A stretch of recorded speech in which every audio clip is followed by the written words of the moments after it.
28 men started at Flinders Park a fortnight ago. 2 are left. This is live coverage of the 4th Australian Open from down under in Melbourne, Australia. In the final today, it is Andre Agassi, the number 2 player in the world of the USA, who has his eye on number 1, taking on Pete Sampras, the top player in the world. Very warm greetings, everybody. I'm Cliff Drysdale alongside the fiery one, Fred Stolley, and of course, Mary Carrillo.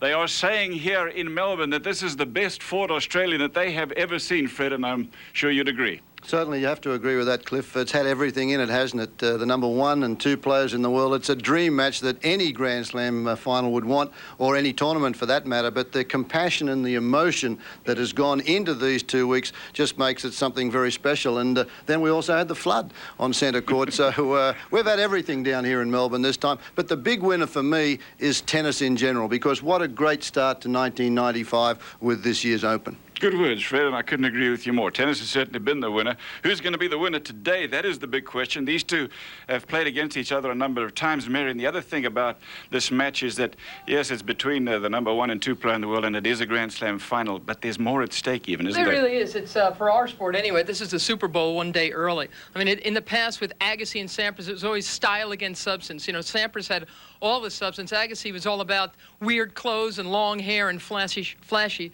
shot making. For the first time, you know, it is number 2 against number 1. In fact, Andre Agassi is playing this match, holding the last Grand Slam title of the U.S. Open. That's a big difference. They've played 12 times. They've the last time they played was in Frankfurt just a couple of months ago. Andre Agassi in this match had already won the first set in the semis against Sampras. Then he got hosed on a call.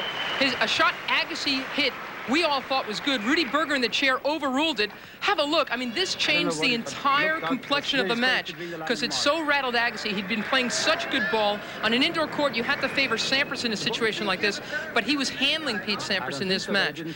He lost it there. He lost his concentration, his focus, his composure. He went down pretty meekly, really, in the 3rd set of that match. I don't think that will happen against Agassi today. He's playing great. He wants this very, very badly, and that's why I think we could have a war for sure. Incidentally, there in Frankfurt, Agassi was right and Rudy Berger happened to be wrong on that occasion. Well, we're going to come back with our coverage of this match, but after we come back, we're going to show you just how Pete Sampras got to this championship final match.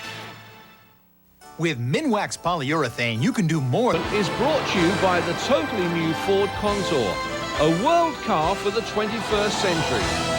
And by NEC, a leader in multimedia technology. NEC, see, hear and feel the difference. Pete Sampras made it 3 in a row last year at the Australian Open Championships. He had won Wimbledon and the US Open. He held this Australian Open trophy above his head to make it 3 in a row. Sampras here, in an effort to defend his title at Flinders Park, had a tough draw this year, Fred. He played in the round of 16 Magnus Larsson. Yes, only down 2 sets to love, Cliff. He was 2 points away from being out of the tournament. He couldn't pick the big Swede serve, but eventually came through in a long one. Sampras in 5 sets. Now looking at an encounter with his good friend Jim Courier of the USA in the quarterfinals. Courier won the first set in a tiebreak.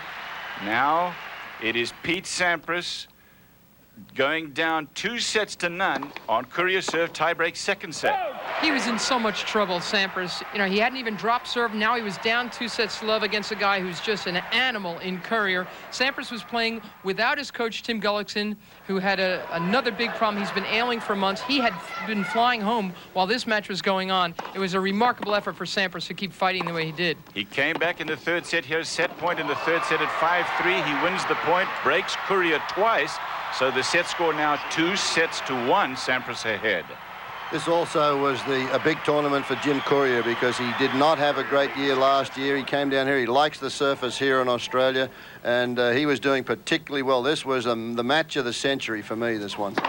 This is 2 sets to 1. Courier serving, leading 4-3. Courier has 40-30 to go up 5-3. Watch what happens. This is where things started to fall apart for Jim Courier, and it's one of the few occasions where he was a little negative. He sort of rolled that one over, got a little tight. It missed by about a foot, and now Jim Courier, this point here, Sampras realizes with Courier that he has got a little bit tight and does not go for a lot. This is the longest rally of the match, this one. This is break point for Sampras to go ahead in the 4th set.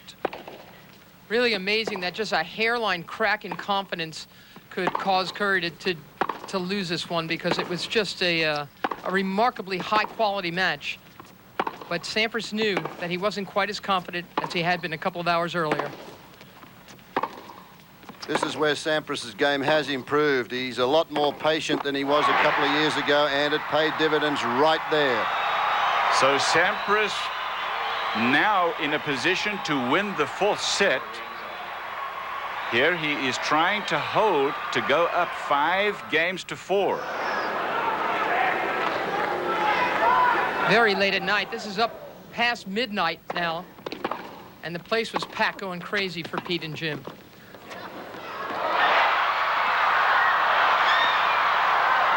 An incredible point here. There it was, from defense to offense to ecstasy for Delana Mulcahy. Now set point for Sampras in the 4th set.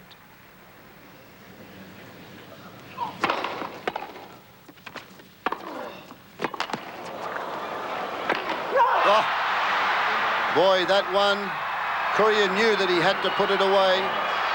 He was a little over-anxious.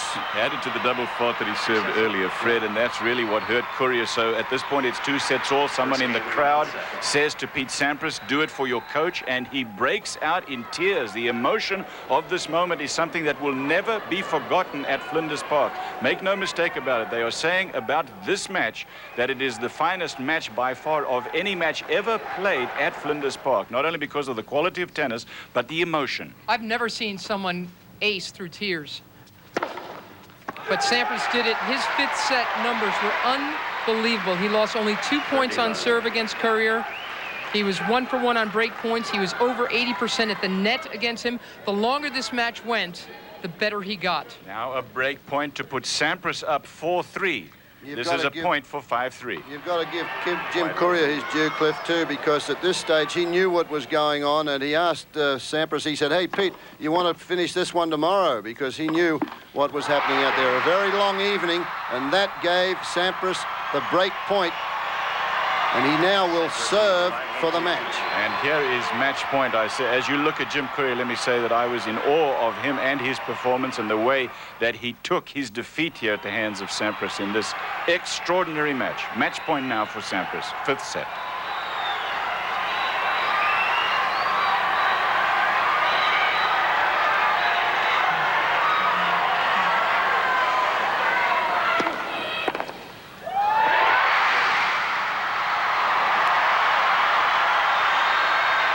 Sampras over Courier in 5 sets. That put him in the semi-final of the Australian Open.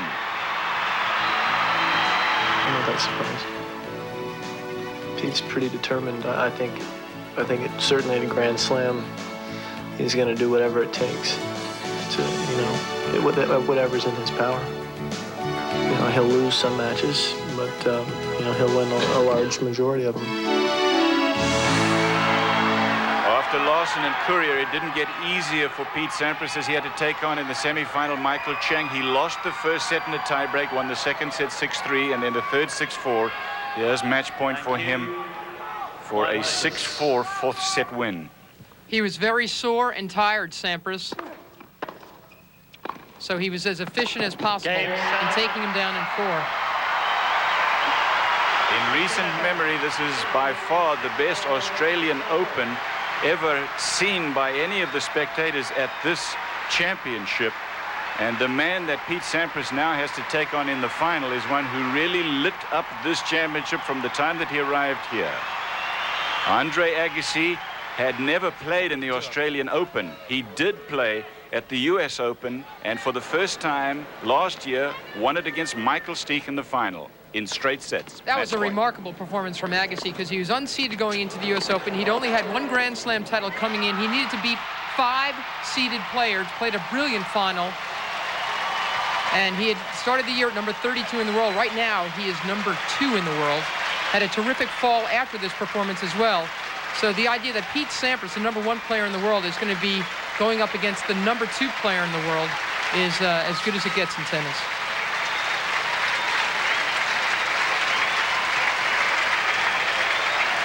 For Andre Agassi, as he holds up the US Open trophy, an attempt to win the Australian Open, and so far it has been a walk in the park for him. He hasn't lost a set in this tournament yet. He is looking terrific.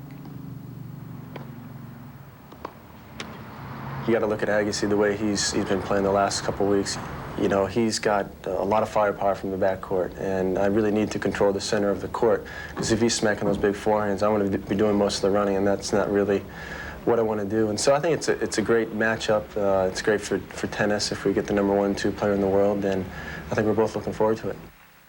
In regards to Pete, I mean, his performance last evening was one of the most remarkable things I've ever seen in tennis since I've been around. I mean, the emotion, he's obviously a very gifted and deep person. I mean, to feel what he was feeling out there says a lot about who he is, and it's very inspiring to me to look at him and to see what he's having to go through now with his coaches. It's a difficult thing, and I mean, I'll be there for him any way that I can, you know. And on the court, it's unfortunately it's cutthroat out there. You got to just bear down and get through it, or. And I think, you know, there's a tough situation for Jim too, being on the other end of the net. But I think Pete is a class act, and he's a heck of a man. So that was Andre Agassi talking about that Sampras-Courier match that will never be forgotten here at Flinders Park. I want to tell you something. Last night we were at one of these highfalutin dinners here in Melbourne, and Jeff Pollard, who's the head of Tennis Australia, said to the crowd, he said, we were thinking of making some kind of commemoration to that match, but we decided to delay it because we think that today potentially we have something that people will not forget in the same kind of way. Your reaction, Fred? I think they're going to see a great match today, Cliff. I don't think you're going to see the emotion that there was there the other night with the Courier-Sampras match, but what gets me is the fact that those four players, Agassi, Courier, Chang, Sampras, they're good friends. They put their arms around one another after a serious confrontation on the court. Tough matches in Grand Slam events, but Pete Sampras, he's been out there a lot longer than Andre Agassi has over the last couple of weeks. He's been out there for over 14 hours. He's had 14 hours and 20 minutes and 1,350 points he's played, as opposed to Andre Agassi, 8 hours and 23 minutes and 842 points. But I also feel that with Sampras, he now feels okay. He's got over that stiffness that he had before he played Michael Chang. What are we going to see here in this match just from a mechanical standpoint? Fred, forehands, backhands, serves and the like. Well, I think Sampras has put it in his own words and says he has to control the centre of the court. I think that if he serves well, he can win the tournament. If he doesn't, then I think Andre Agassi's return a serve. But the factor there that we've been creeping and talking about the entire 2 weeks is the Agassi serve. His percentages have been up there, and he's got a lot of free points on that serve. How about the fact that, as you said, there were very different roads to the final, Fred? Who is the tougher of these two players mentally? Well, I don't know, Cliff. You talk to Brad Gilbert and he says, hey, if these two guys play 20 times, it's a toss-up. Who's going to do it? I think both in some ways are very mentally tough. You can't take it away from Pete Sampras. The emotion that he's had this entire week is not going to be all there today because he has spoken to his coach, Tim Gullickson, and got some good news, and Gully will be watching the match. So, and then on the other side, Agassi, as he said, hey, do anything I can for my mate Pete, but this is a Grand Slam final, so I think both of them are going to be up for this one. There's going to be no fiddling around out there. We'll find out, Fred. My own feeling is that Pete Sampras, once he gets somebody's number, is very tough to beat. There is a big crowd here on hand, 15,000, waiting for this final confrontation between #1 and #2 in the world for the Australian Open Championship match today. It's live. Are you tired of searching for that perfect apartment? Look, the first set to Michael Chang before he won it in 4. So he was not feeling in real good shape after that Chang semifinal. Yeah, I feel great. I'm hitting the ball pretty good. I've had 2 days off. Versus when I was playing Michael, I was as stiff as I've ever been. And got some good rubs, got some good stretching, and I feel like I'm ready to go tomorrow. What about it, Fred? What is Sampras going to do today? Well, I spent a lot of time out there with him yesterday during the practice sessions, Cliff, and while you guys were calling the women's final, and he's pretty loose, and Paul Annacone has kept him that way, and they went through the whole lot of drills, forehands and backhands yesterday, and he's had a tough time, but he said he feels a lot better than he did when he had to take on Michael Chang, because he was a stiff, sore and sorry boy that day. All right, let me just explain to you that there's a match just being completed here, one of the earlier matches from today. That's why there's some delay for this men's singles final. But let's take a look at Sampras' road to the final. He had 3 easy matches to get to the match that he played with Magnus Larsson. He lost the first 2 sets there, 4-6, and then in a tiebreak in the second. Then he won 3 in a row. Against Jim Courier, the same thing happened. It was 2 tiebreaks, and then he was able to win 3 in a row in a remarkable comeback and really the match of the decade. And then that 4-setter with Michael Chang.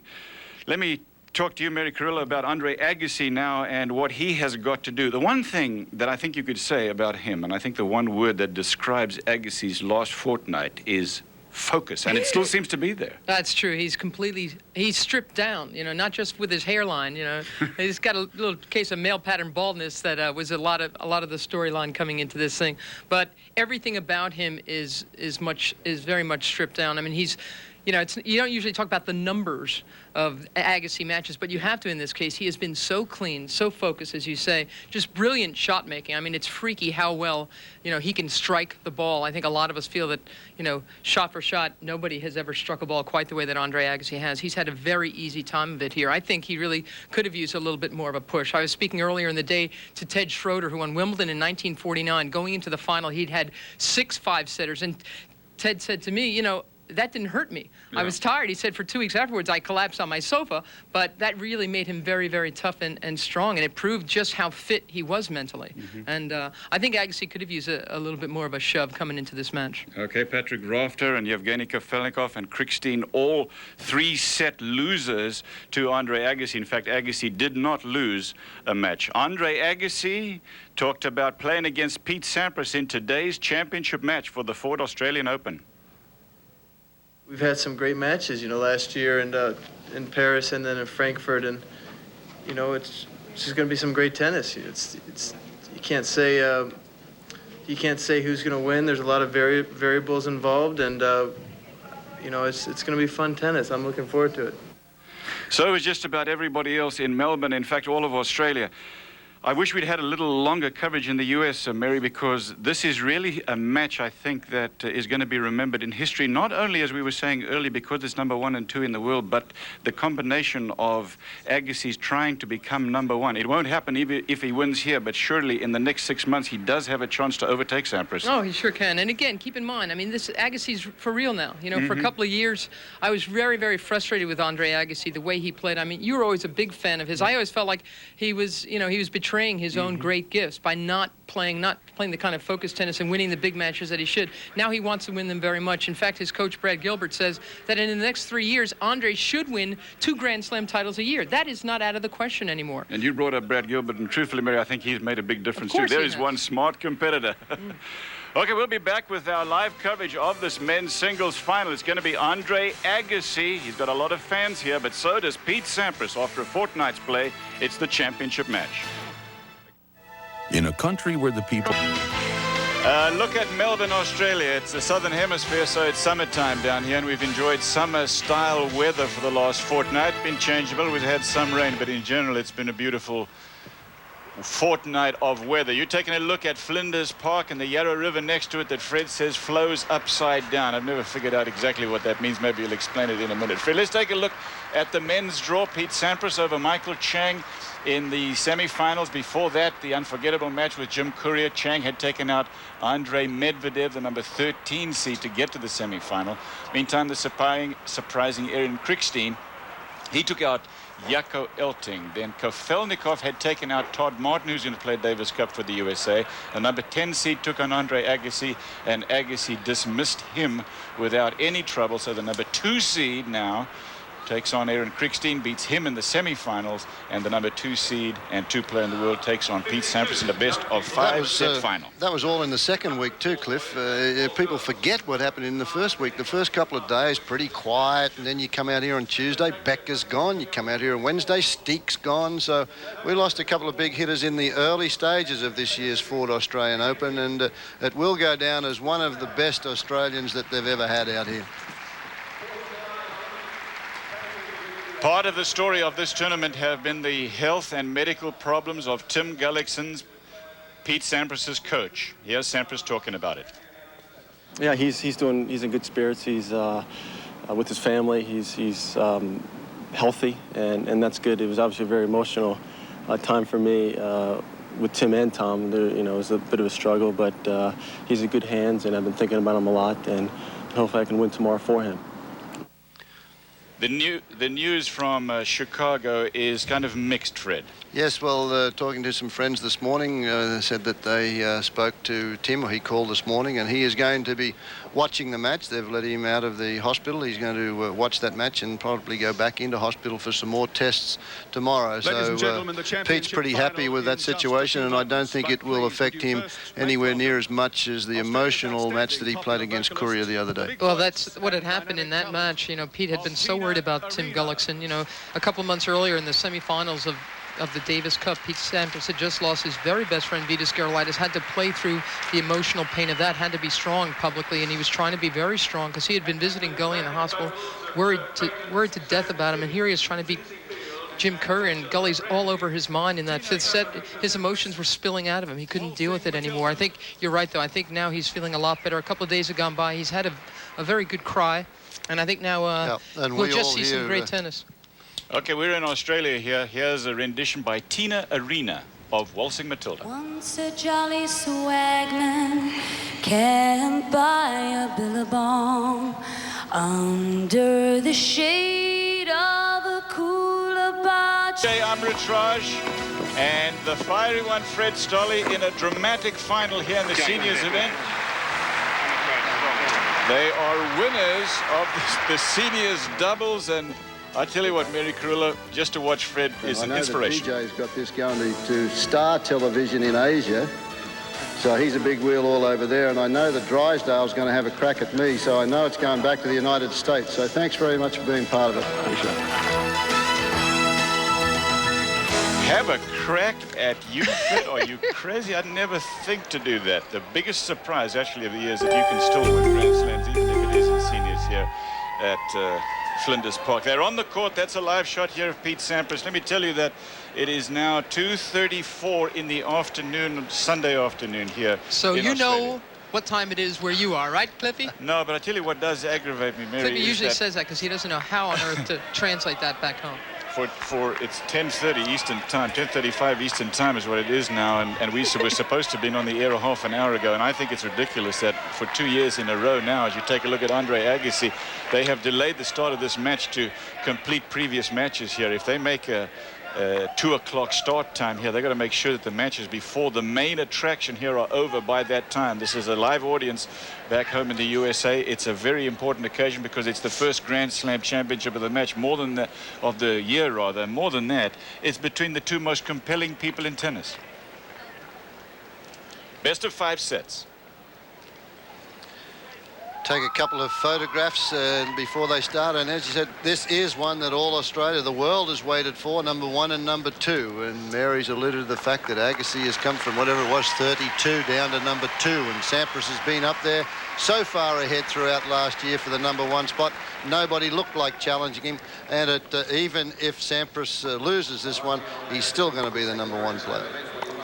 Sampras is 23 years old. Washington, D.C. is where he was born, and then he spent most of his early years out in the Southern California sun playing on hard courts. This is a hard court.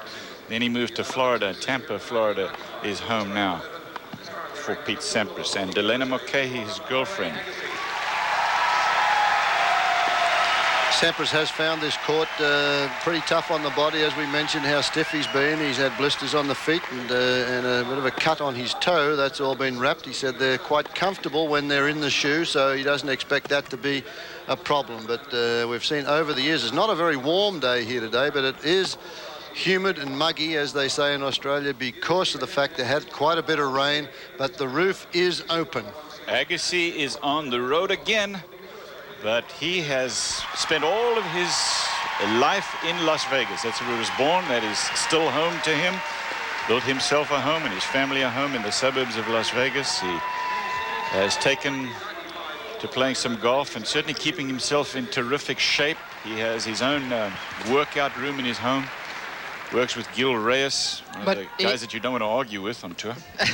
But Agassi is still, you know, while Pete Sampras is very much, you know, the all-American boy, and he, you know, gets to bed on time and all this. Agassi still doesn't do that. Gil Reyes, his very good friend and trainer, says, you know, sometimes he gets a call from Agassi that he wants to work out in the gym, and it's, you know, 2 o'clock in the morning. Agassi says, if I had to live Pete's life and if he had to live mine, it would drive both of us crazy. And it goes even further than that, Mary, because you talked to Brad and he said, well, Andre, he hasn't had a massage the 2 weeks he's been here. He just plays his tennis. He doesn't practice anywhere near as much as the rest of the boys. He has not practiced here at Flinders Park. That's Brad Gilbert, his wife Kim's in front of him, but he's practiced at Albert Park, which is about two miles away from the area here. He's superstitious because he started off there and he wanted to go and practice there, and he goes there every day, whilst the other top players, yesterday there was only about 10 people out here looking at Pete Sampras practicing out here on court 3. Agassi won 10 titles in '94, a couple of Grand Slams. He won this. Did I say Agassi? I mean Sampras. Excuse me, Agassi. His '94 in review looks like this. He won Scottsdale over Matar, Toronto over Bruguera, US Open was the big one for him. He beat Michael Stich there. He had won Wimbledon a couple of years before that. He also beat Michael Stich in Vienna.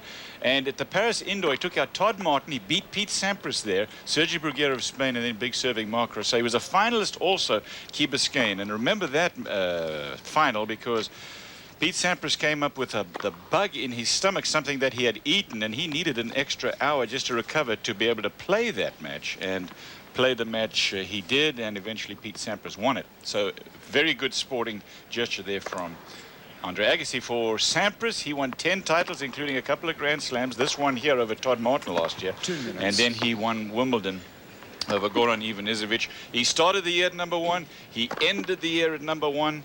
That hasn't been done since Ivan Lendl's time. And he's hoping to end this year at #1. But I tell you what, he won so many tournaments going into the French championships last year that he's got to defend all of those points. And at the same time that Pete Sampras was winning so many events the first part of '94, Andre Agassi was just coming back off of wrist surgery. That's why the race between these two is so tight. Sampras has an awful lot of points to defend, as you just said, Cliffy. Agassi wasn't even playing ball at all until March of last year, and that's why this race is heating up very quickly. He had that wrist surgery in December.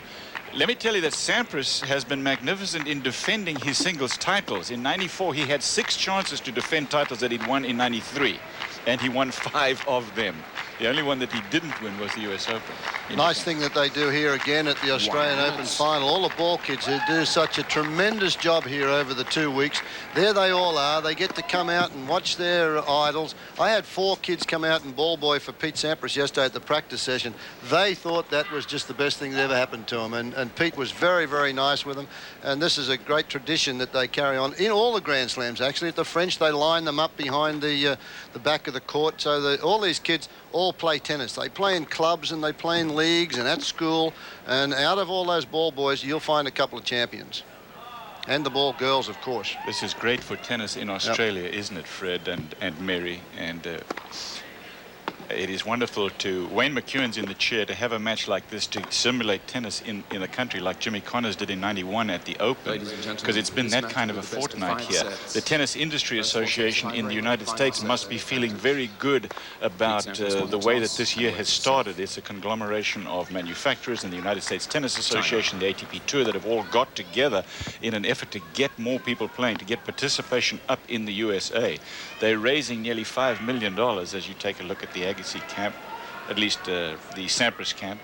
That is Paul Annacone sitting next to Pete's longtime girlfriend, Elena Mulcahy. Paul Annacone has taken over the coaching duties temporarily in the absence of Tim Gullickson. And Elena Mulcahy on the right.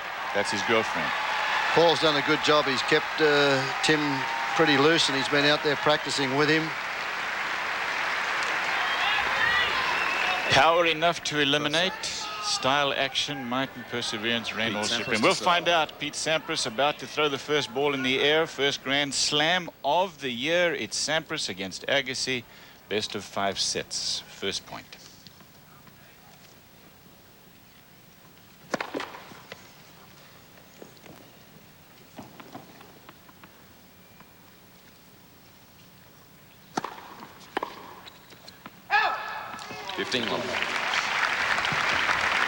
This Andre Agassi claims, and even though this is the first time he's ever played the Australian, he thinks that this could very well be his best ever surface because of the way it plays. First ace, there'll probably be a lot of those. Brad Gilbert says of Pete Sampras that if he can serve 25 aces, then he can beat Agassi. Otherwise, he still likes his man in this match. But this, I really feel the surface is tailor-made for Sampras as well. Because, you know, he can serve and volley on it. He can stay on the baseline if he wants. It allows you to attack and defend. But it's hard on Sampras's body.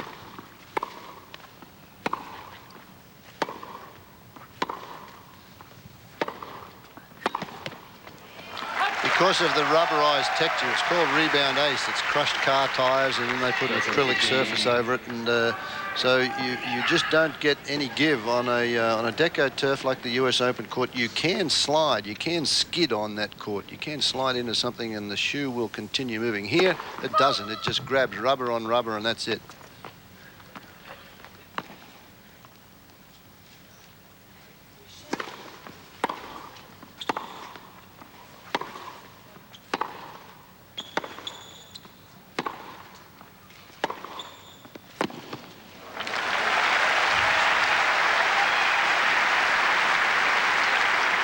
First game.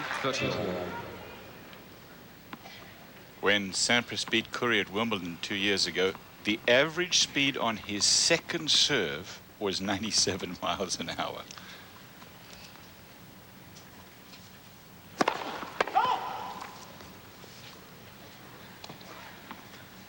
That was 122. 14.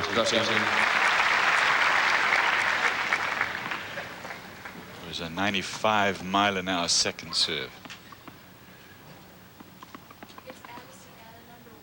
It's important for Agassi to get out front quickly, isn't it? But Sampras wins the first game. It is 1 game to love, best of 5 sets, live coverage from Melbourne, Australia of the 4th Australian Open. We changed the way you saw the world. Now we've... This morning here in Melbourne, that sure has changed. Clearing and sunny is what they called for this morning. That's exactly what's happened. As you can see, it's bathed in sunshine right now. Some northeasterly winds, about 80 degrees Fahrenheit, but I think it's going to get a little warmer than that. The roof obviously is open. It's a retractable roof here at the Flinders Park Stadium.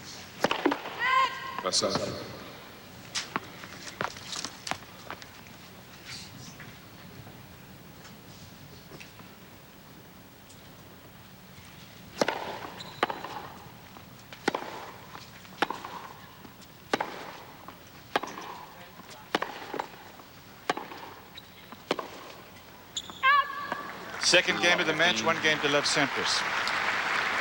Forehand to forehand, as we've talked so often throughout the championships, under pressure. These fellows have played against one another so many times over the years, since the junior days and in professional competition, that they get to one another's forehand a lot when the pressure is on.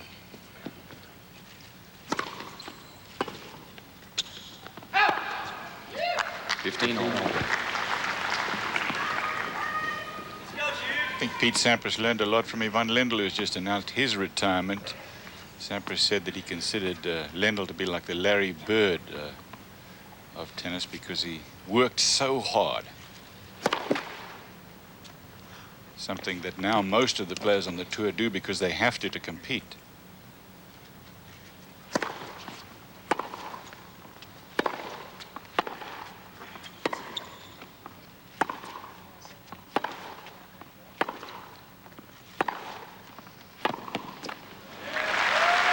Sampras uses a pretty heavy racket, and it's strung tightly. It's probably Bjorn Borg used to get it done at about 82 pounds as we watch this replay here, and that's where Sampras has improved, giving that ball a little bit more air. Agassi gets him on the run.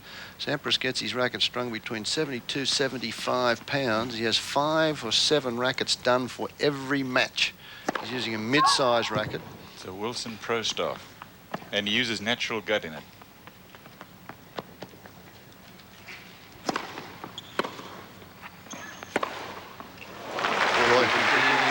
at 57 rackets strung this fortnight. 57 rackets, that's right. The stringers here for the championships have done just around 1,400 restrings. Andre Agassi, meanwhile, uses a head over size. He brings his own stringer.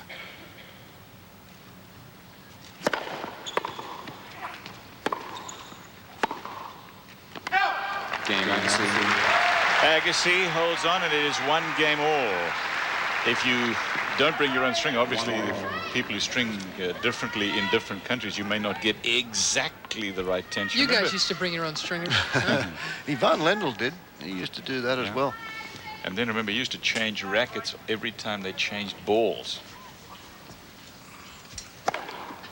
15. Sampras is the serve leader for all of last year, 88%.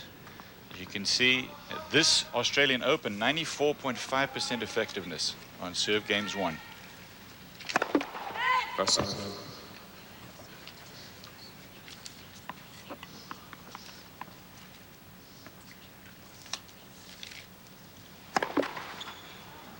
So you got the best server in the business, but Agassi is the best returner.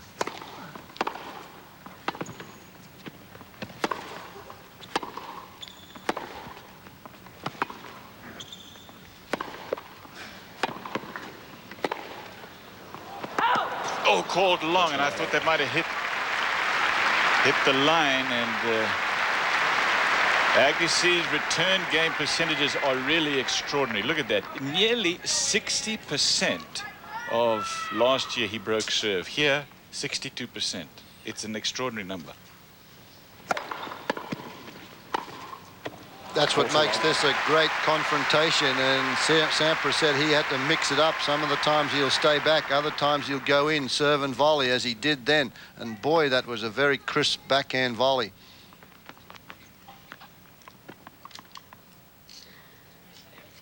Game point Sampras. Game Sampras. Sampras holds on, and it is 2 games to 1, no breaks. First set, best of 5, championship match. In a country where the people are as diverse as the places they choose to call home, one thing these people seem to share is an appreciation for quality and value. Maybe that's why Ford has had America's best-selling car for 3 years and America's best-selling truck for 18. Maybe that's why 5 of the 10 best-selling vehicles in this country are Fords. They say you can't please everyone, but if we keep this up, we may just prove them wrong. With Minwax polyurethane, you can do more than admire your wood. You can live with it too, because Minwax contains pure urethane oil to protect wood while giving it beauty you can really live with. Minwax keeps wood beautiful. Your racket grip will never slip with What-A-Grip. Just slide over your racket grip. It's that easy. What-A-Grip soaks up sweat and has an incredible feel. You've got to try it just once. What-A-Grip is available wherever sporting goods are sold. Sampras up 2 games to 1 in the first set. We'll have comprehensive coverage here on ESPN of the Super Bowl tomorrow at 11:30 a.m. Tune in for a special Super Bowl edition of Sports Center from the site of the big game in Miami. And then at noon, Super Bowl edition of NFL Game Day. And following ABC Sports telecast of the game, we'll have live analysis, post-game interviews, and analysis.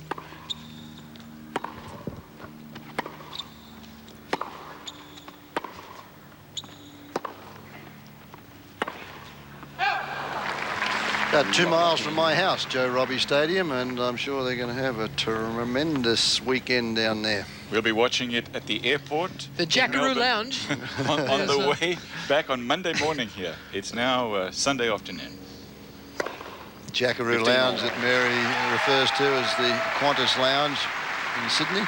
15 all, 2 games to 1 Sampras.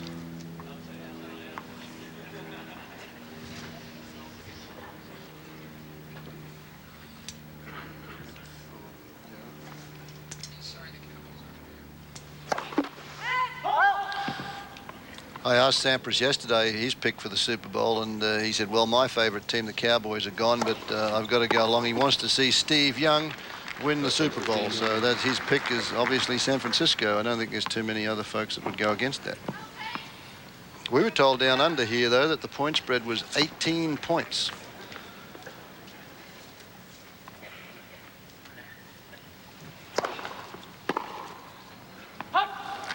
American football is becoming very popular down under here, and they get the game of the week. Monday Night Football is played down here on Tuesday evening at 11 o'clock, has a big audience. Game point here to Agassi.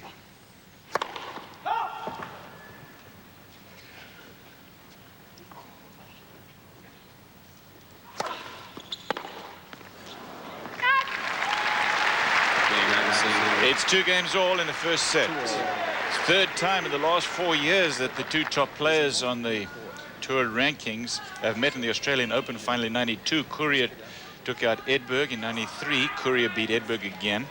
He was number 1 that year. The year before, he'd been number 2. And last year, or at least this year rather, Pete Sampras takes on Andre Agassi, both 1 and 2.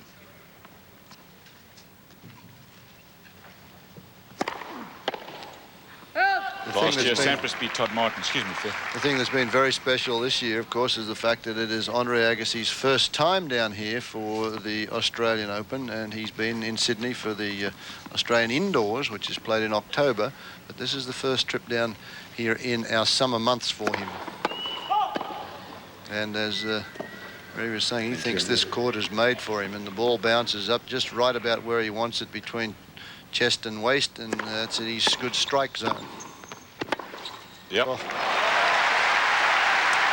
all. Well, Agassi has just shown us the fleetness of foot here, because if Sampras doesn't get that volley away, this one goes straight down the center of the court. Agassi only takes 2 steps, and he prepares so early. Look at this forehand, big looping swing. Then he flattens it out when he comes through and hits right through the ball with a lot of pace. Lots of control with that, and transference of shoulder and body turn. Ever seen a player, Fred, that hits the ball earlier and sees it quicker better than Agassi? No, have not. No. Connors? Close. No, Connors close, but not on the forehand side so much. I think Connors was very good on that backhand. He used to be able to read the backhand, but Agassi on both sides seems to be able to pick him up quickly. 30-15.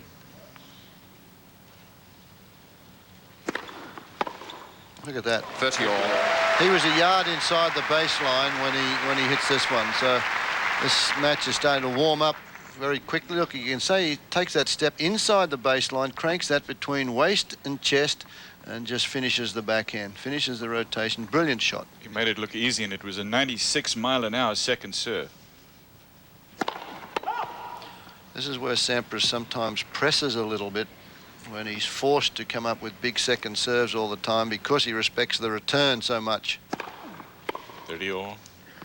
Miss hit. 40.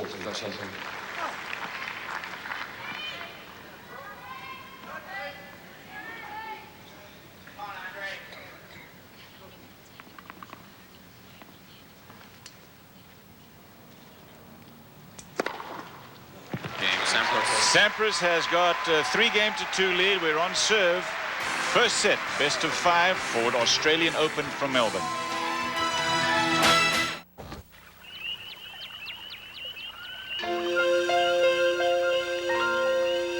The animals in the forest. If they could talk, what would they say? They might say, be careful with fire in the forest. Just like Smokey says, only you can prevent forest fires. You know, I talked my way into the design studio at Ford, and they showed me this family vehicle of the future. It has the room of a van, but the ride of a car, and they say it's quieter than you could ever imagine. Of course, it'll have dual airbags, 4-wheel ABS, and some safety features I've never even heard of. So I said, what will you call it? And they said, Windstar. Well, then I said, when will you make it? And they said, we already did. Right, this Agassi. It's 3-2 Sampras here in the final of the men's Ford Australian Open. And service comparisons, look at Sampras, weight back on the back foot, keeps the arm up, the shoulder up, the head up. Then he continues the swing at the strike zone. Look at the extension. He's off the ground, still with the head up, and he finishes going into the court. Agassi a little different. He starts off, takes the weight back, good swing, good knee bend, a little more knee bend than Pete Sampras there with the head up. Gets into it, but that's where he stops. He doesn't get into the court as far as Sampras, but the one reason for that, see, he goes forward and then he goes back. He does not serve and volley as much as Sampras. Meanwhile, it is Agassi who loses the first point of that serve game, and it's love 15, 3-2, Sampras ahead.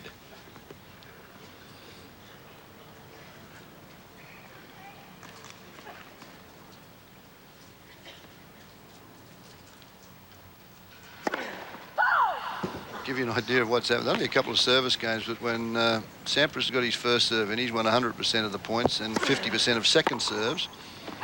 Totally the other way around for Agassi. He gets his first serve in, he only wins 50% of the points, but when he gets his second serve and he gets into the rally or Pete doesn't come in behind it, he's won 100% of those points so far.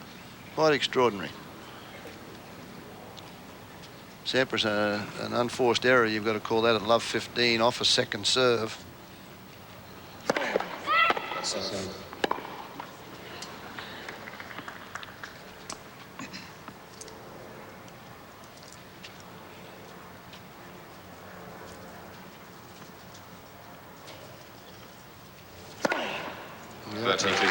30-15 to Agassi, watching the dream final at the Ford Australian Open. The #1 player in the world from the USA, Pete Sampras. In fact, all 4 semi-finalists were from the USA. He's taken on Andre Agassi today, the #2 player in the world, tennis's most charismatic character. We're at Flinders Park in Melbourne, down under. Cliff Drysdale, Fred Stolle, Mary Carrillo. First set, 3-2, Sampras leading.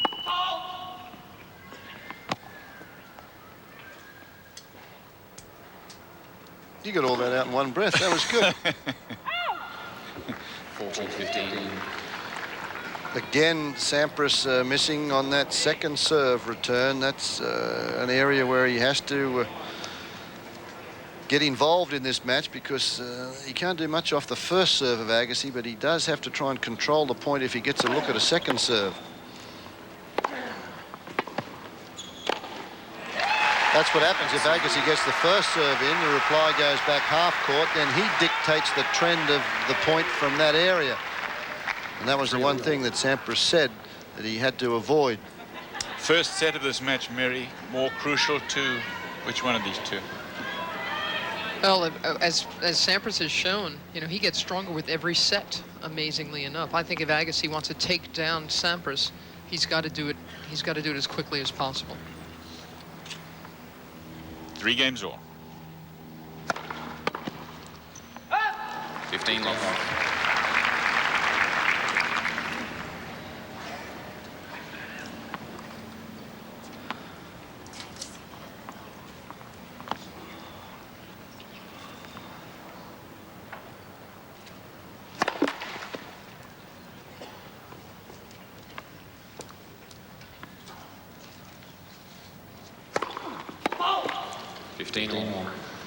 It's been a stroll along the Yarra River for Andre Agassi. Grant Stafford of South Africa in the first round. Golmar, Ruzetsky. Excuse me. Yeah, that is Agassi's results. Then Ruzetsky, Rafter, Kafelnikov, and Krickstein. All straight setters.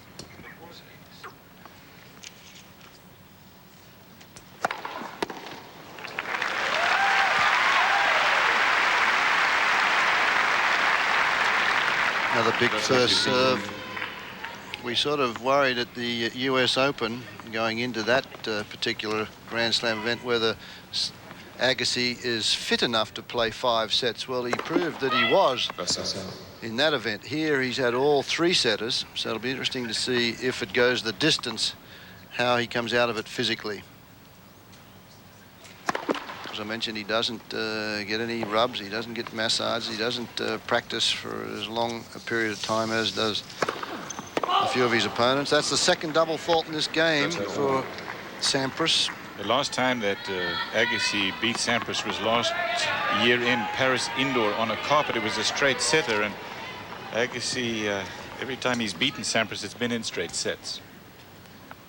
30-all.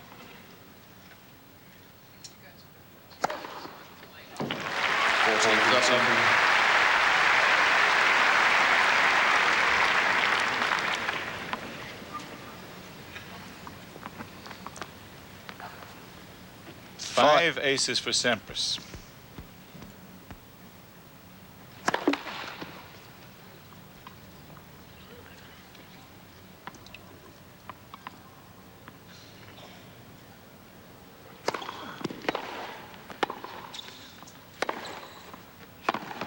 Oh, he got it. Running forehand, the best shot. Running forehand in tennis by a long way belongs to Pete Sampras. No breaks a serve yet. 4 games to 3. First set. Sampras leads 4-3. Introducing Ford Contour. Gold, a world car for the 21st century. Example, elevating safety. Begin with a steel safety shell. Add standard dual airbags and seats specially designed to hold you securely in place. Then offer anti-lock braking and all-speed traction control. An exclusive in this class. The totally new Ford Contour. Well equipped for just $14,655. In the end, it all comes down to one great play. That single decisive moment when the incredible becomes reality. Now it's time to choose the best of the greatest. The ESPY Award, given in recognition of exceptional performance. Tune into SportsCenter or hook up with ESPN Net on Prodigy to cast your vote for the outstanding plays and performances of 1994. The ESPY Awards, presented by General Motors and MasterCard. This time, you make the call. No breaks a serve yet. In fact, no break points yet. That's been pretty close. You can have a look at what's happened so far. Service percentages are rather even. 10 winners there for Sampras and 6 for Agassi, and 9 unforced errors for Sampras. He's the one that's trying to make things happen.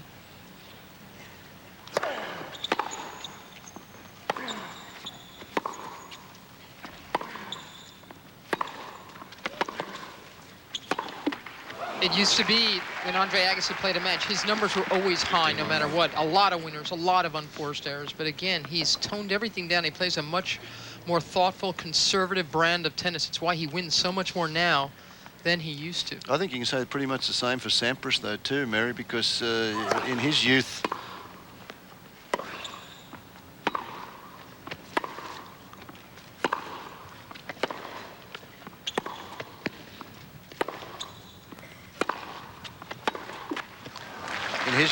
just 4 or 5 years ago, he would thump forehands and make a lot of errors. Brad Gilbert there, well, he was a counter puncher, so he's probably told Agassi, hey, you don't have to hit them all for winners. You can be a little patient and wait for your strength. And that's exactly what Sampras has done with his game now as well.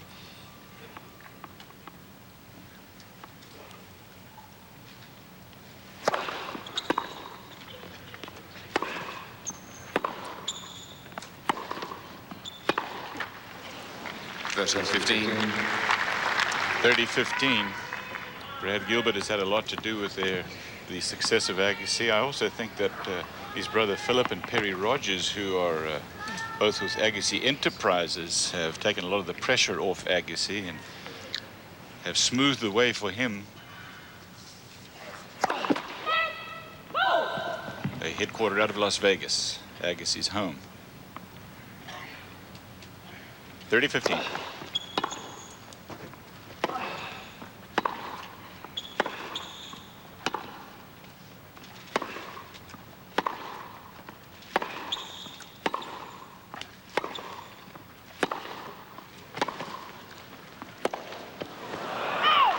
Game point for Agassi coming up. Good court coverage there from Agassi because it was Sampras who added a little MPH to that forehand, and Agassi got over there, and the reply was just inside the baseline. Sampras never got the short one that he was looking for to hit the backhand winner.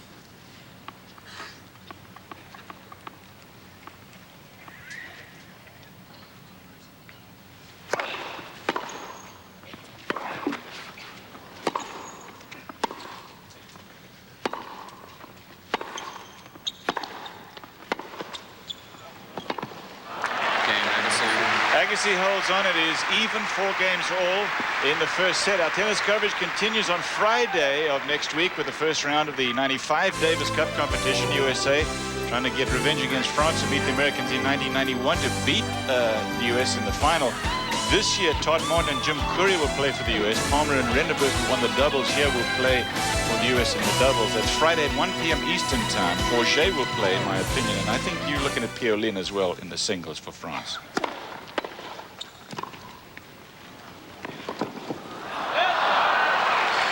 Forget was part of that winning Davis Cup team in Lyon. Well, it's not going to feel like Lyon, unfortunately, for the U.S. I honestly think the USTA has goofed it up again. They're having a hard time selling tickets, as you see the big Agassi return. And he missed there on the run. They haven't sold a lot of tickets because it's way too expensive. It's just incredibly stupid, I think. The place should be packed. Courier and Todd Martin and the doubles guys, Jared Palmer and Richie Rendenberg, should enjoy a great home team feeling. There should be kids in there for free. Nice shot from Agassi. It just says an awful lot about how healthy American tennis is on the men's side, that these two guys aren't playing Davis Cup. In fact, the other two semifinalists aren't playing, and we should still win easily. Another opportunity there for Sampras to put that one away. He's paid the price on 2 or 3 occasions by hitting that backhand volley too much down the center of the court. It opens up, gives Agassi an opportunity. I think if at this stage of the match, I think Agassi is moving around the court a lot better than Sampras at the moment. 15 all.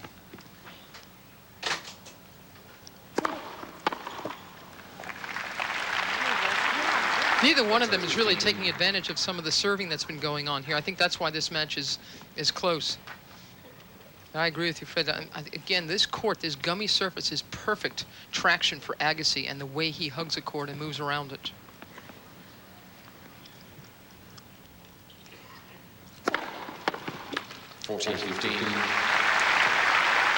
Still, Sampras is able to dominate his serve games with his own serve. He hasn't made an impression on Agassi's serve yet. Sampras trying to become a back-to-back winner of the Australian Open. Courier was the latest one to do that. He won in 92, 93. Van Lendl won 89 and 90. Edberg has done it. Mats Wilander has done it.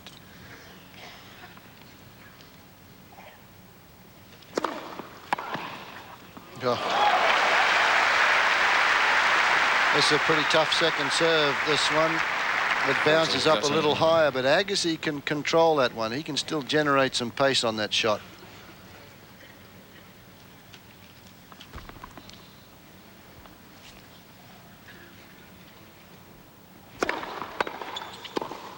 Deuce.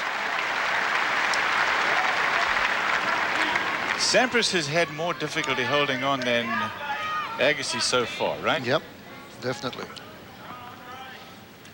He served a couple of double faults in his last service game, knowing the pressure that he's under with the Agassi return, and it's about that time again. This time he comes up with an ace.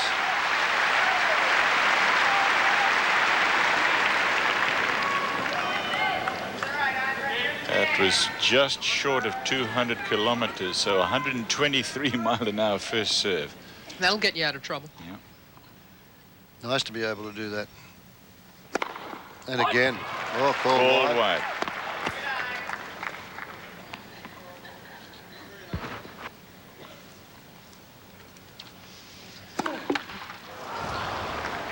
He served all the double faults to the ad court, so that's got to tell you there's a little bit of a hitch in the swing. He served 3 of them, and they've been all to that ad side, and they've all been into the net. Deuce. Actually, one was long, 2 into the net, 1 deep. First serve percentage is at 50%. That's not great.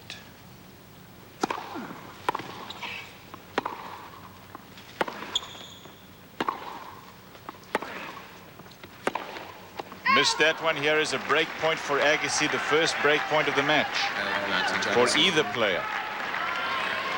Sampras just pressing a little bit that last forehand at the very last fraction of a second. You could see him try and snap a little more pace into it to try and hit it for the winner. He knows Agassi's running everything down.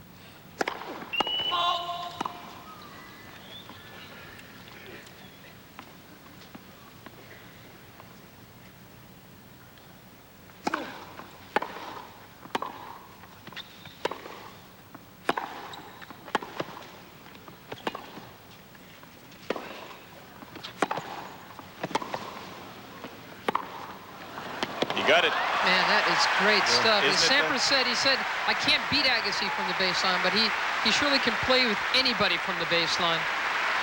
He adds a little bit of extra zip to a couple of shots here. There's the forehand. He missed that one to give Agassi break point. Watch what happens now. He takes nothing off this one, but he gives it some air. He gets it over the net. He's not taking that little one that he's sort of dragging and smacking straight at the top of the net.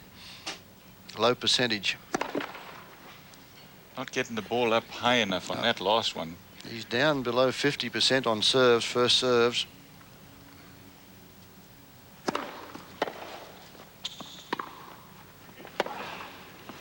He got that one now. Sampras doesn't like the call. He's going to complain, but the score's been called by Wayne McEwen, so he's not going to overrule it. Sampras has been up there and had a look at the mark, and I can tell you from playing down there that the ball does leave a mark. And Sampras felt this one that was out, and he's been up to check the mark, and it looks as though it's wide. McEwen in the chair just said he thought it caught the edge. It's kind of a big point, and both guys know it. Another break point here for Agassi. Second serve.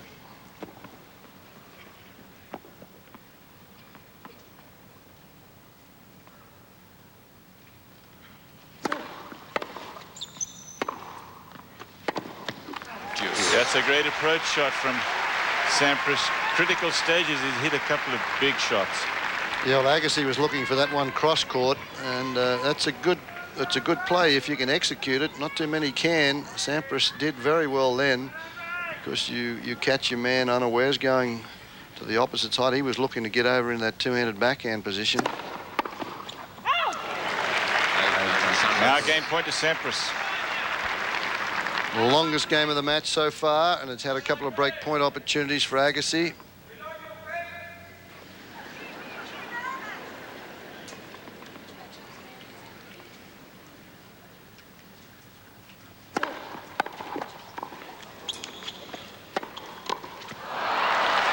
Deuce. Agassi is playing in his first Australian Open final. In fact, this is the first time he's ever played in the Australian Open. He's played in all 4 Grand Slam finals, and he's the only active player outside of Stefan Edberg to do that. Oh, boy. 192 mile an hour, and Agassi was 6 feet inside the baseline when he hit this. Watch where Agassi moves forward on this shot, inside the baseline. Sampras never got anywhere near the service line on that. Break point again.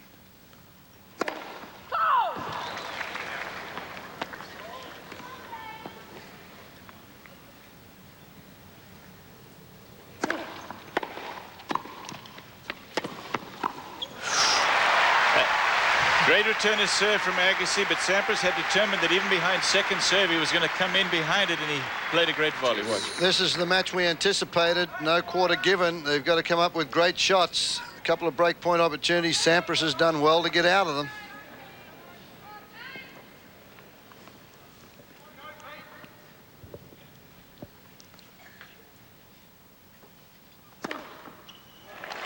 Ace number 7 now for Agassi. For Sampras, rather. Here are 2 guys who came out here, and as you pointed out, everybody knows, and they know better than anybody, they're going to have to win this match because they're both playing well. Nobody's going to give it away.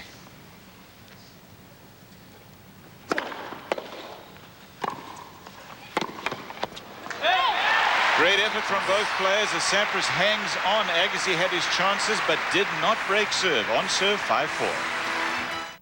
Billy's on first. He's running.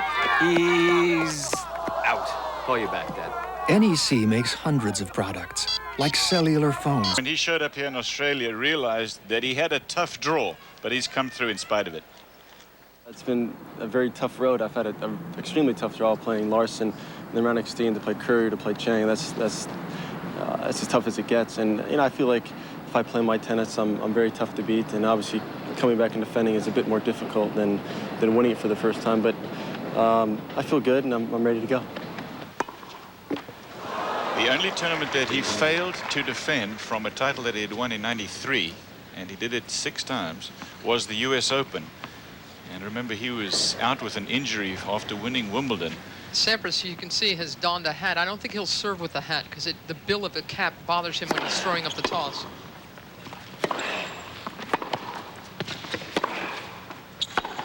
Oh, man, there's that running forehand again. He makes it look like it's a high percentage play. He makes it look very simple. In fact, there's plenty of heat off of the Agassi shot. That's the one that he used to miss a few years ago. It was an inconsistent shot, but look, he comes underneath it a little bit more now, and look at that, and just covers the ball fractionally so that gets it up and over, coming a little bit more from low to high with it than he did a couple of years ago. Tim Gullickson's done a good job on the ground strokes of Pete Sampras. Double fault. That is his first of the day. And Agassi, up until this service game, had only lost 4 points in 4 service games, and now he's down 15-30.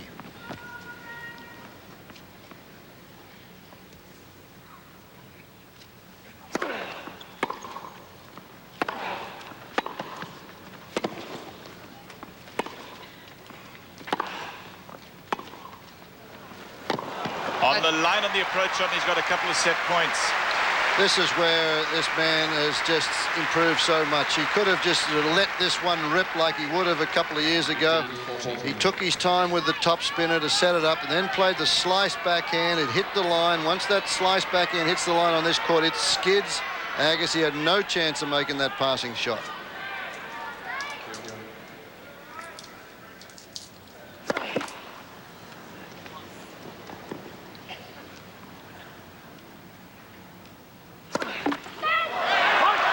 Double fault by Agassi wins Pete Sampras the first set. Well, quite an incredible turnaround. You get to a situation like this, you're serving and it's very comfortable. You know you've only lost 4 points. You've had a lot of opportunities on your opponent's serve, and lightning strikes that quickly. 2 double faults and you're out of the first set. Second set, Sampras to serve.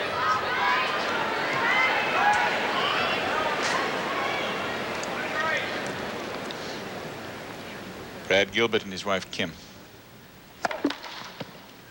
Agassi's coach. First point, second set. 4 double faults for Sampras. I can't believe he's wearing that hat, Sampras. Let's see if he takes it off here. Well, people would agree with that feeling. Sampras, best of the best. 5 Grand Slam titles already. Guy's only 23 years old. Yeah, you keep talking about him as though he's a veteran.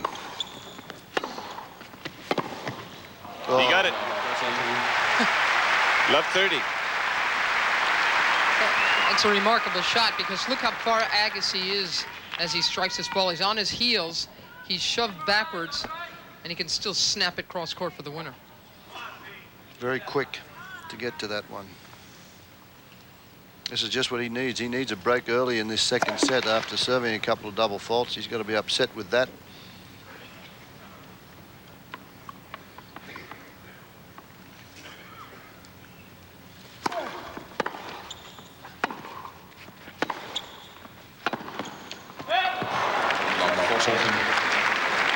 Break points here for Agassi in first game, second set.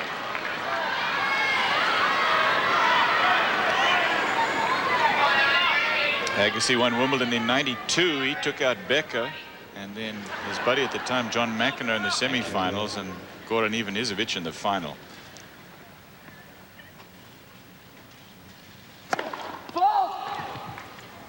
But he's the US Open holder, just beating Michael Stich last September. Delana Mulcahy, his girlfriend, Sampras' girlfriend.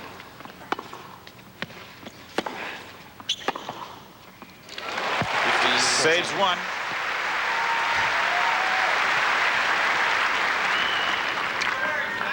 Well, he's made 3 out of 4 of these. That's the slice.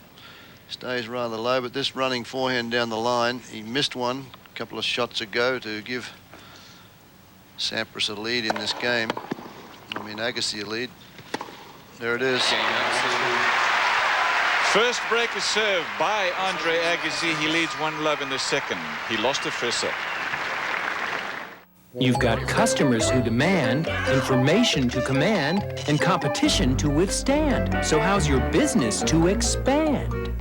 Here's how. Sprint Business introduces Real Solutions, a top-to-bottom action plan that shows where your business stands versus the competition and offers communication solutions to help your business grow.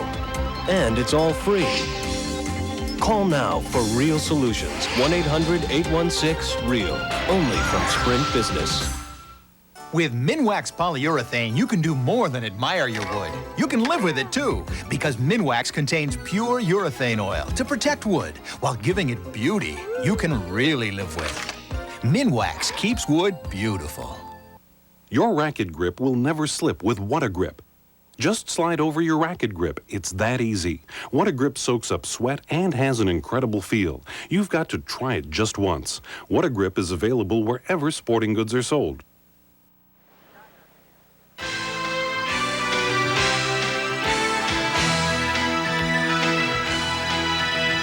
Mary's favorite sport.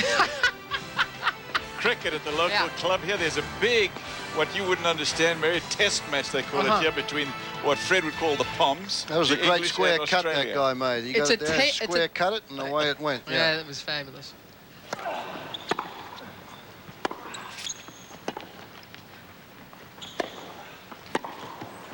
Agassi, 1-game-to-love with the break in the second set. Now 15-love. He's down the set.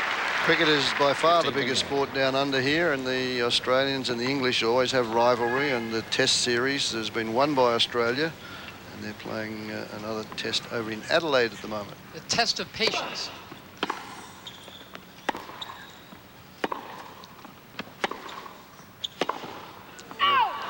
Virtual. 30-love. He's in a very bad patch right now, Sampras. Yep. You'd think after he'd collected that first set, he looked pretty snappy starting off set 2. But he's gone away for the moment. 40-love. 40-love and 189 Ks. That translates into about 117 miles an hour. Look. Sneaky quick, they call Agassi's serve.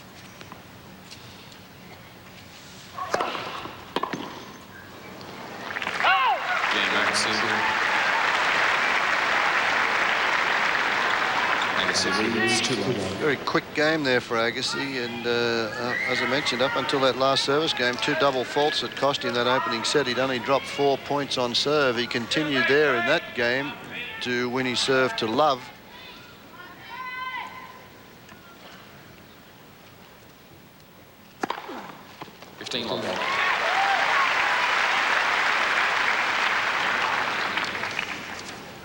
That's Don Candy under there somewhere. Don Candy, one of our great Australian players in Frank Sedgman's time, the late 50s, early 50s, late 50s. In fact, the two of them sang a little song last night at our shindig.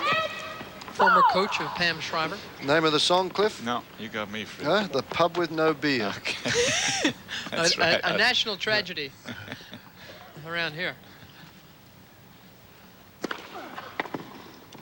Oh, that's wonderful. It was a good serve from Sampras. It should have had enough tail on it to worry anybody. But Agassi met it early. Very, very alert to that shot. One-hander, too. Yeah. Just drags this backhand cross-court for a winner. He doesn't have that one in his repertoire too often. It was well executed. Sampras was surprised totally with that one. In fact, he only ever hits the one-hander when it's out of reach.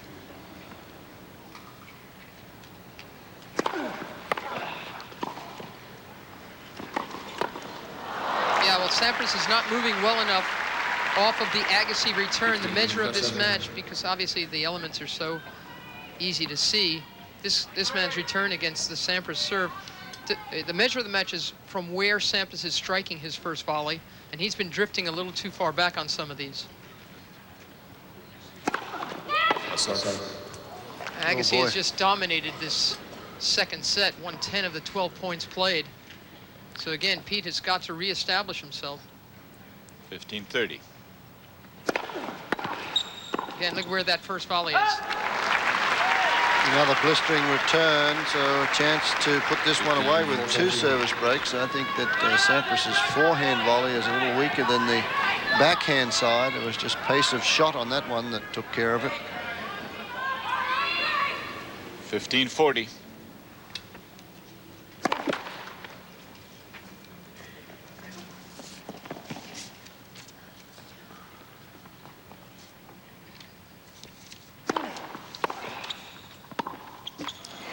He really looks bad, Sampras. Agassi's got a couple of breaks now, leading 3 games to love in the second set.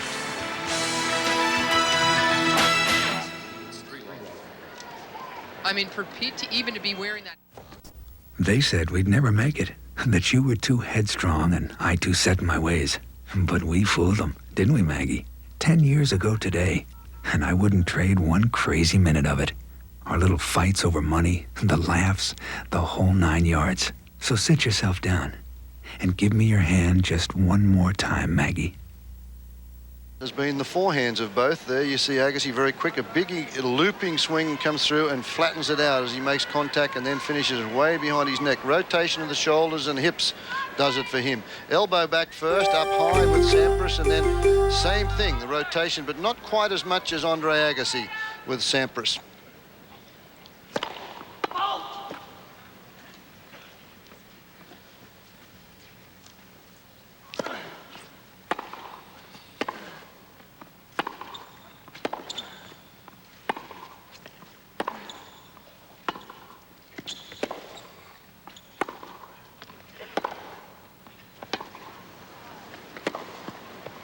Yes, Agassi with a clean winner.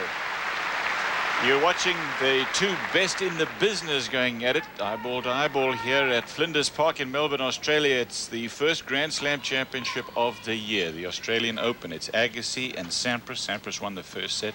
Agassi's in control of the second, though. He's up 3 games to love, and now 15 love.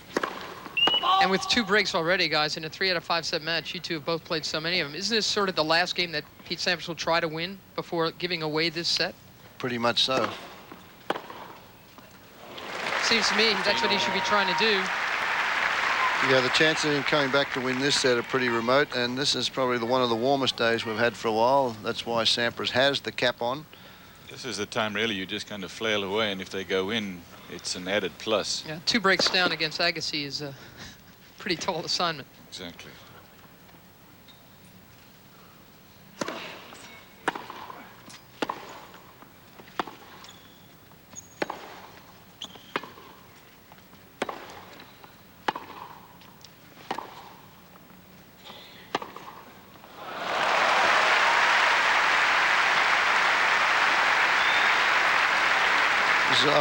Sampras played this point well, a little more patient on that one, and this the forehand deep into that corner, the slice backhand that Agassi played with a one-handed backhand, and Sampras is still able to hit it away from him for the winner.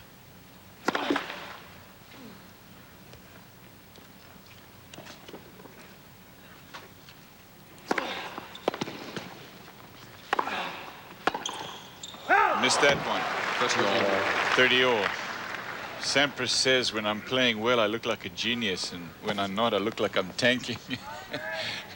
And it's true. You very often think he's not trying when he's going down.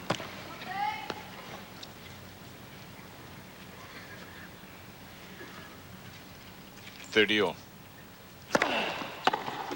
14-13.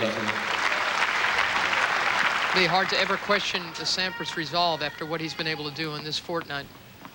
Well, you got that right. In fact, his strength coach or fitness coach, Pat Etcheberry, says the scary thing about him is that the more he's number 1, the more ambitious he gets.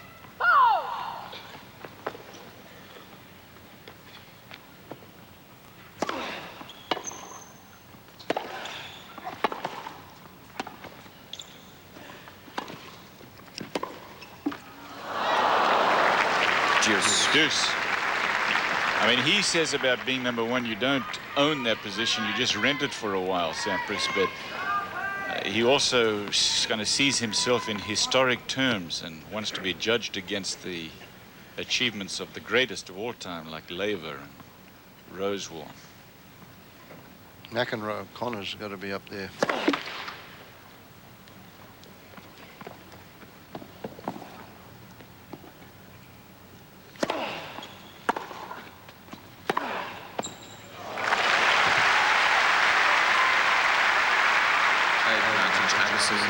Game point to Agassi coming up. This is just tremendous stuff because Sampras got what he wanted, and not quite as deep as he would have liked though, and he paid the price. But Elena Mulcahy starting to bite on those fingernails.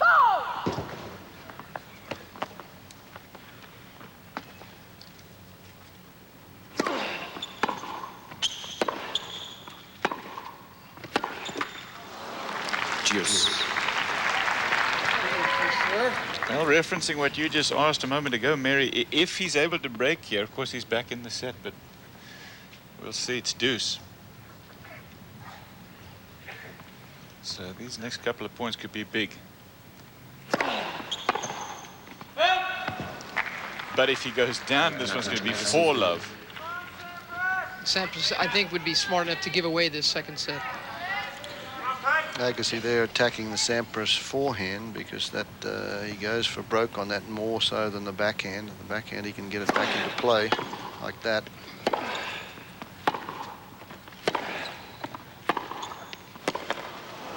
Juice again.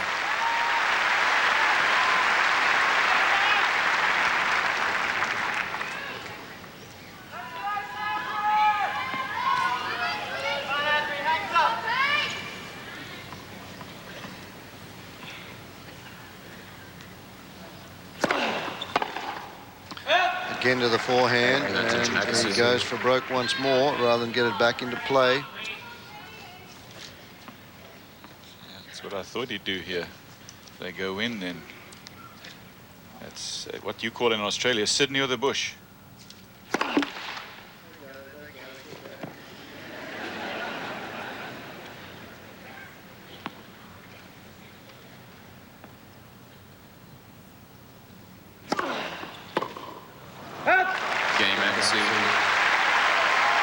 So Agassi is leading by 4 games to love in the second set. He lost the first. One break only in the first set. Now he's broken Sampras twice in the second set. And he came very close to breaking Agassi. He had, what was it, 2 or 3 break points in that last serve game of Sampras's in the first set. So he's really turned things around, returning serve. 15 love.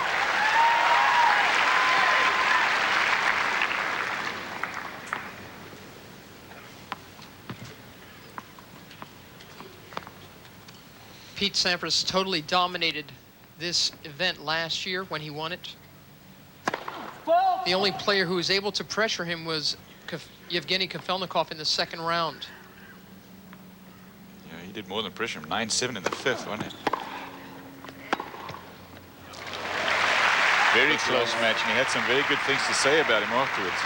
But then Sampras was able to handle Jim Courier in the semis, Todd Martin in the final. This year, it's been so much harder for him. It's really, this defensive championship reminds me so much of Stefan Edberg's 92 U.S. Open after having won 91. He won the 91 Open easily, killed Curry in the finals there. 92, he was down a break in the fifth 3 times before he was able to win the title. And that was over Sampras. Agassi is starting to rip a few now. He knows that he's got 4 love and he's got 2 service breaks. That one there, he's spanked that forehand as hard as anything. That was a Sydney or the bush, Cliff. What I'm saying is, though, that I think Edberg proved that he could play, he could win titles without playing his best tennis, and that's what Sampras is trying to do. A wild swing from Agassi. Quick points at this stage of the match. Second set, first set to Sampras.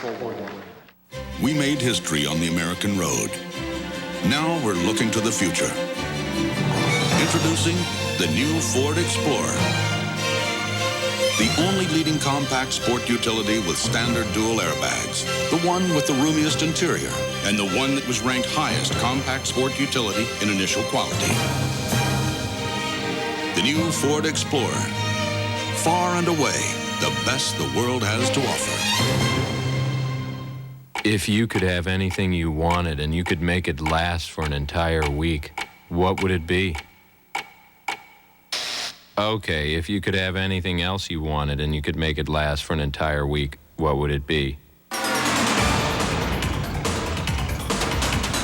ESPN Super Bowl week, SportsCenter from Miami. Up-close interviews with coaches and players, and the most extensive pre- and post-bowl coverage on television. If it's part of the Super Bowl, it's on ESPN.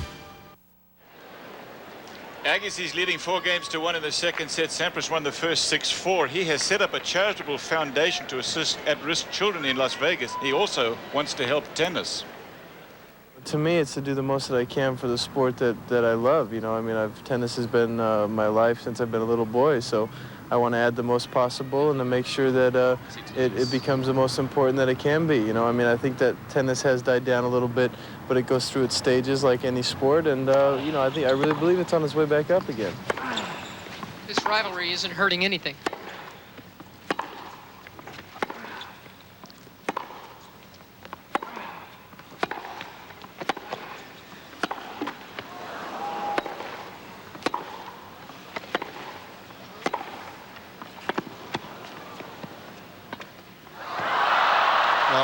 That they've had this week and rallies like that, you can't say that it's boring. It gets to the point when they're on grass at Wimbledon where it's just 1, 2, 3-stroke rallies, but here they're 8, 9, 10 strokes. Yeah, it's been great, hasn't it?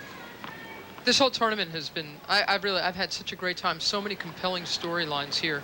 The earthquake in Japan that affected all the Japanese play, the flood at Flinders Park, Agassi's haircut.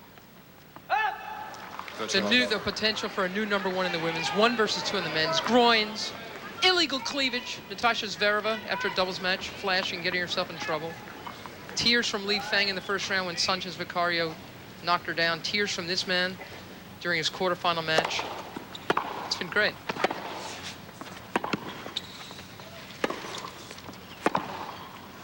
But Sampras is just going to allow this second set to slide, which, again, I think is the way to go.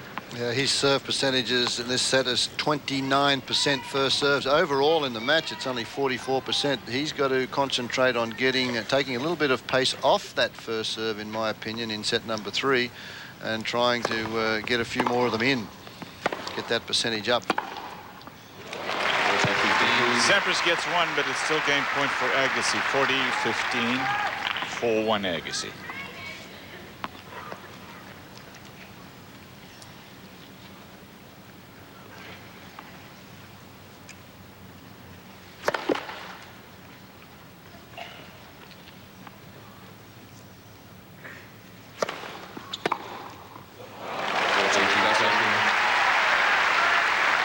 .30.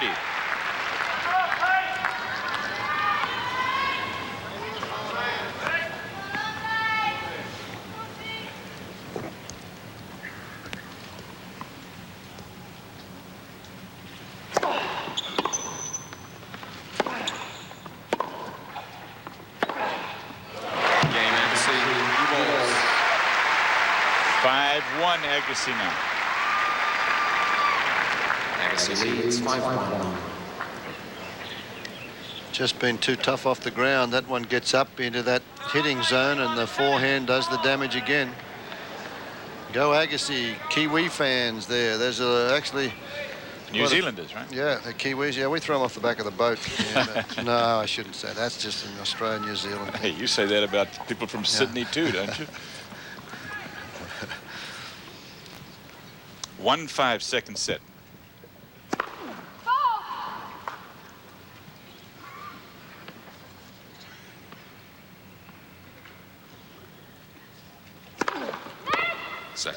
Quite a few Americans down here. I brought some friends down here with me. There you go, the Pirate King. There's a young lady that's living down here, Eileen Duffin, who's got brothers and sisters at home watching this.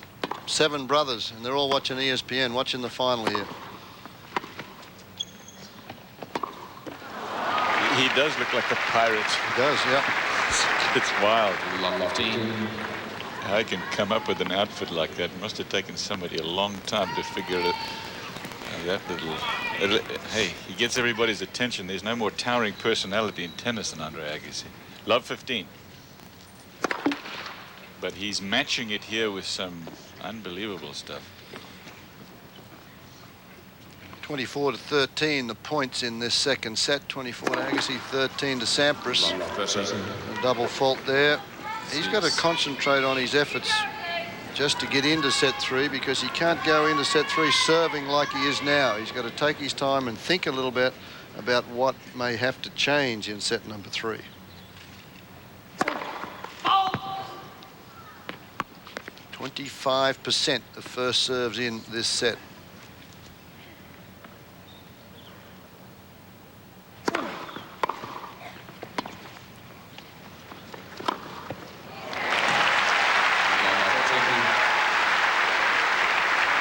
Well, a drop shot on a hard court means pretty much that you've given it away.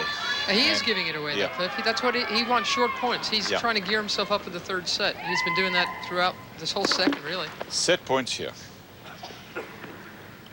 Obviously, that first set, he was happy to have secured it. Now he needs a little bit of a break. 15-14.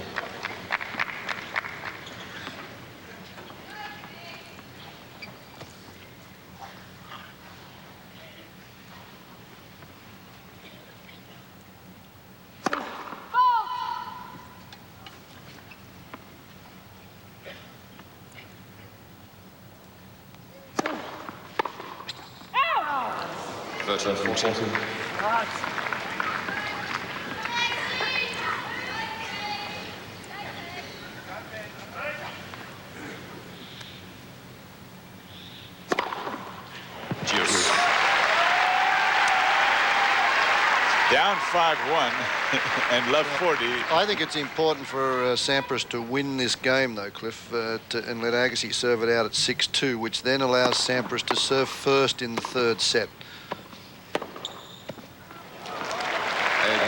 Clip the line. I think in this situation, when you have a big serve, it's always nice to serve first and be out in front. Have that game in front at 3-2, and then you can have a crack at the return of serve.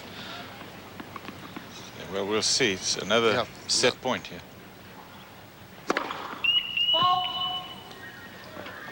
Thank you. Started the second set serving, but of course he was broken right away.